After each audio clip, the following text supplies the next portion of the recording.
official welcome. Minister Butler.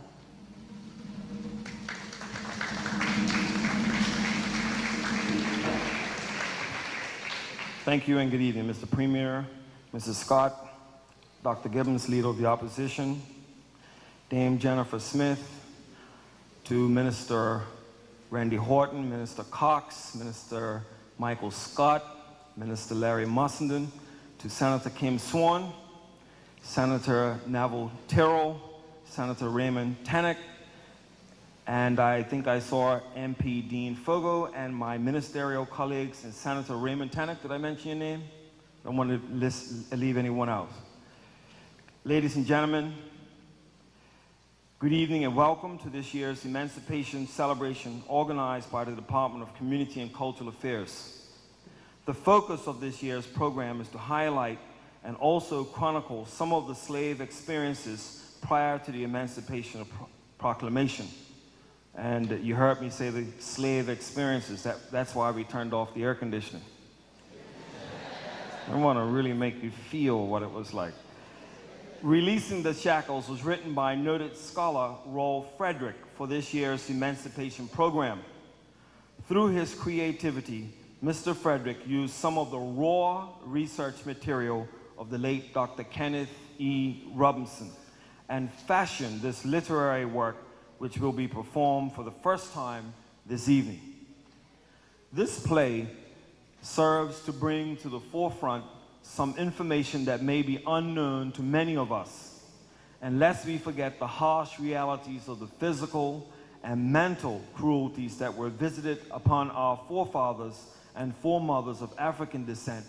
The visual presentation depicting sites of slave experiences here in Bermuda and the drama soon to unfold will and must serve as markers, reminders of this aspect of our heritage.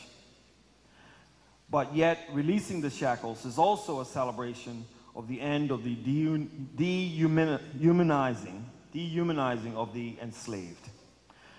Tonight we pause to celebrate the anniversary of the abolition of slavery in Bermuda, a watershed in Bermuda's social and economic history.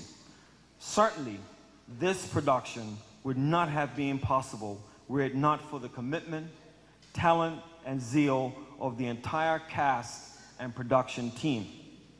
In particular, I am especially pleased to note that Mr. Eugene Harvey consented to return home for this production and take on the role of the narrator. Those of you who know him and his abilities in acting artistry know that we are in for a theatrical treat. I would also like to extend my gratitude to Mr. Rotimi Martins, the director, and Mrs. Royce Dill, the stage manager, for their hard work, conscientiousness, and dedication. Sincere thanks is also extended to Dr. Joseph Christopher, Chief Education Officer at the Ministry of Education and Development, for allowing us to use this auditorium tonight. I am also most grateful to Mr. Leslie Todd for all of his work and expertise. The Department of Community and Cultural Affairs, with the assistance of the Emancipation Committee, has been most intentional about informing and educating all of us about the realities of slave experiences in Bermuda. I am gratified with their objectives and efforts and wish to thank the staff at the department as well as the committee members for all of their work. Finally, I am most grateful to you, the audience, for without you, your presence here tonight, there would be no show. And now, ladies and gentlemen, I present to you the Premier of Bermuda, the Honorable W. Alexander Scott, JP, MP. Thank you. Good evening. To the substantive minister, Minister Butler, to the ministers of government, too many for me to attempt to name, as Minister Butler did it so well. Dame Jennifer Smith, she'll leave here and go to her cup-match seat, I'm sure. St. George's strongest supporter, doesn't have a stronger supporter than Dame Jennifer. to the opposition leader, to the senators present, and yes, to Mr. Fogo, who was asking me for my passport now that I'm here at the East End. And to all of you, what an extraordinary sight, to all of you, the room is almost full this very important evening. This evening is very significant for myself because 2 years ago, almost to the date, 29th of July, a somewhat apprehensive new premier attended his first event, and it was this event. And I thought it carried with it a certain symbolism that here I was, a member for a second-term government which was made up primarily of sons and daughters of emancipated slaves. I felt that it was a significant beginning for an insignificant public servant. So tonight, I carry on what, thanks to the organizing committee, has become a tradition. This is my third time, and I'm honored to join you once again to commemorate the emancipation of slavery in these islands of Bermuda. I'm also very pleased that this occasion has opened pages of Bermuda's fabulous, meaningful history. You know, this could have remained a date of obscurity for so many years, but it is now an opportunity for us to salute the people who walk the difficult road to freedom. Tonight, we are here to celebrate that significant milestone in our history, when those liberated people rejoiced in their changed status and set out to fulfill their high aspirations for what had to have been a dubious future for them. Tonight, we honor their priceless legacy of courage and determination and thank them for paving the way to a better life for themselves and for all of the generations that followed down through the years right to today. On August the 1st, 1834, more than 4,000 black Bermudians were released from the shackles of a system that had existed in Bermuda for more than 200 years. The play you will see tonight will portray some of the events leading up to that memorable day. I congratulate the Department of Cultural Affairs for their magnificent efforts in staging these dramatic presentations year after year to bring life and perspective to an important era of Bermuda's past that many would choose to forget, but should never. So as we commemorate Emancipation Day, I invite you to release the shackles that still bind us to our past. I invite you to begin the next 500 years of Bermuda's history as a people unified and are resolved to work together to replace differences, prejudice, and conflict with tolerance, goodwill, and respect. It doesn't matter where we come from or how we got here. Today, all of us enjoy the privileges that the former slaves of 1834 fought so hard to achieve. Tonight, I encourage you to follow the example of those slaves who found the courage to resist and speak out against injustice in any form, who used their minds to break through the barriers and use their experience to help teach others, who stood together as a people of character, who saw a bright future beyond their present circumstances, who triumphed in spirit and in spite of our shameful history of slavery.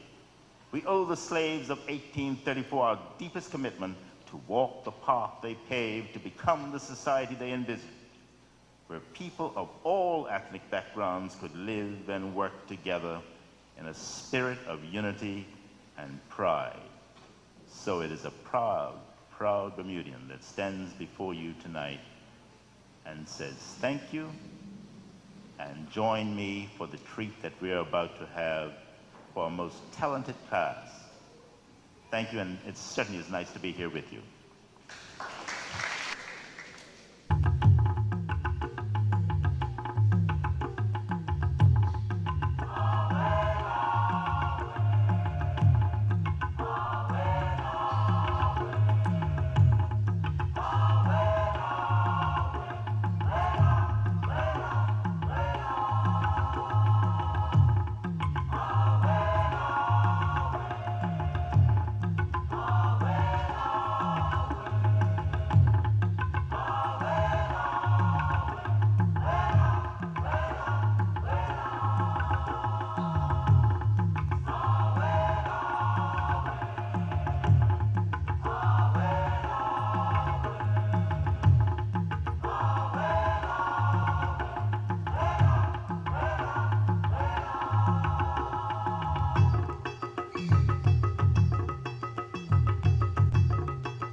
Timmy!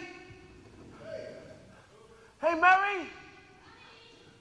We gotta go. It's getting dark. Gotta pack up.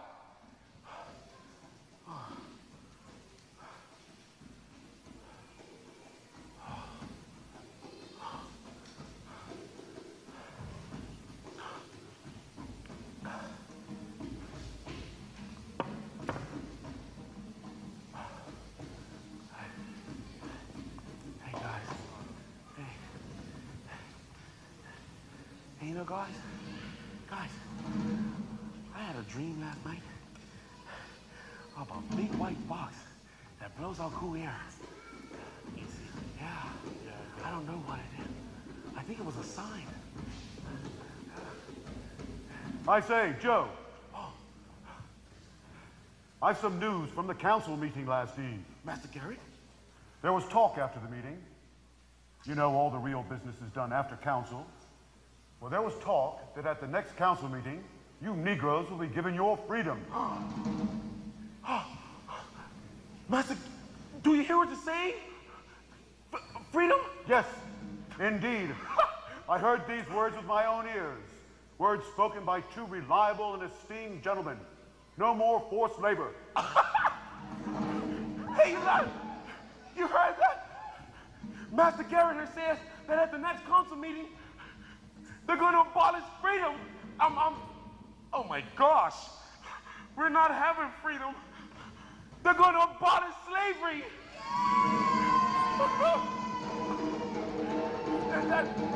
Is that right, Master Garrett? Indeed. That's correct? Indeed. I'm so excited.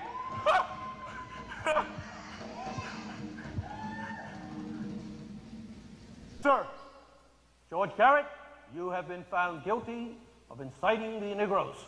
sir, just last eve, Thomas Griffin and Nathaniel Sales, were they both Silence! an act freeing the Negroes? Silence, man!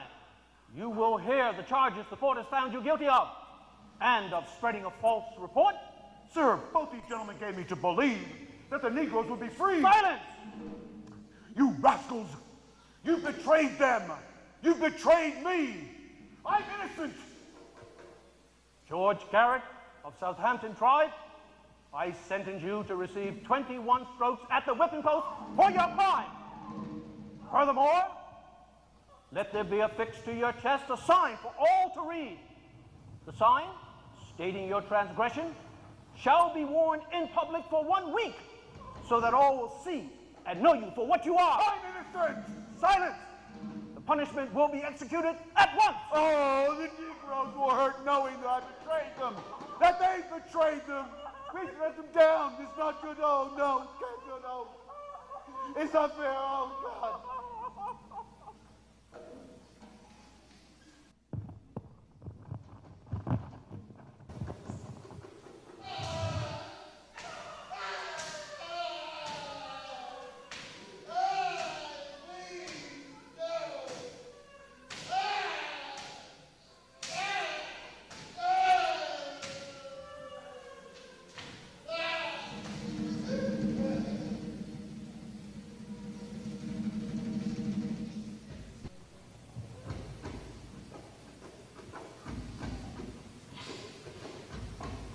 That incident, my friends, took place in the year 1669.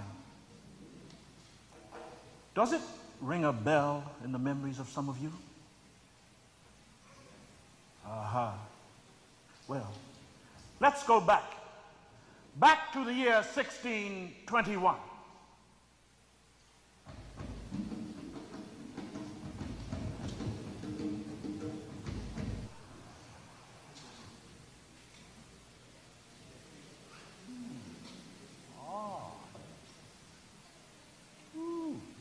Lovely, lovely. Ah, heavenly, heavenly. Ah. Ooh. Oh. Ah, gross. Yes, yes, yes. The Nigger James. Aha! The sharecropper, Negro James, if it pleases ye. Come. See that parcel of land yonder?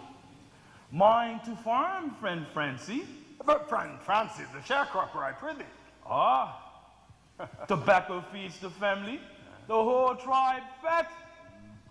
See that parcel of land yonder? Yeah. The vegetable garden? The vegetable garden builds the shelter.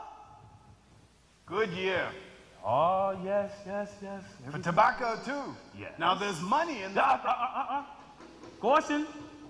Mark me, friend Francie, they are watching us.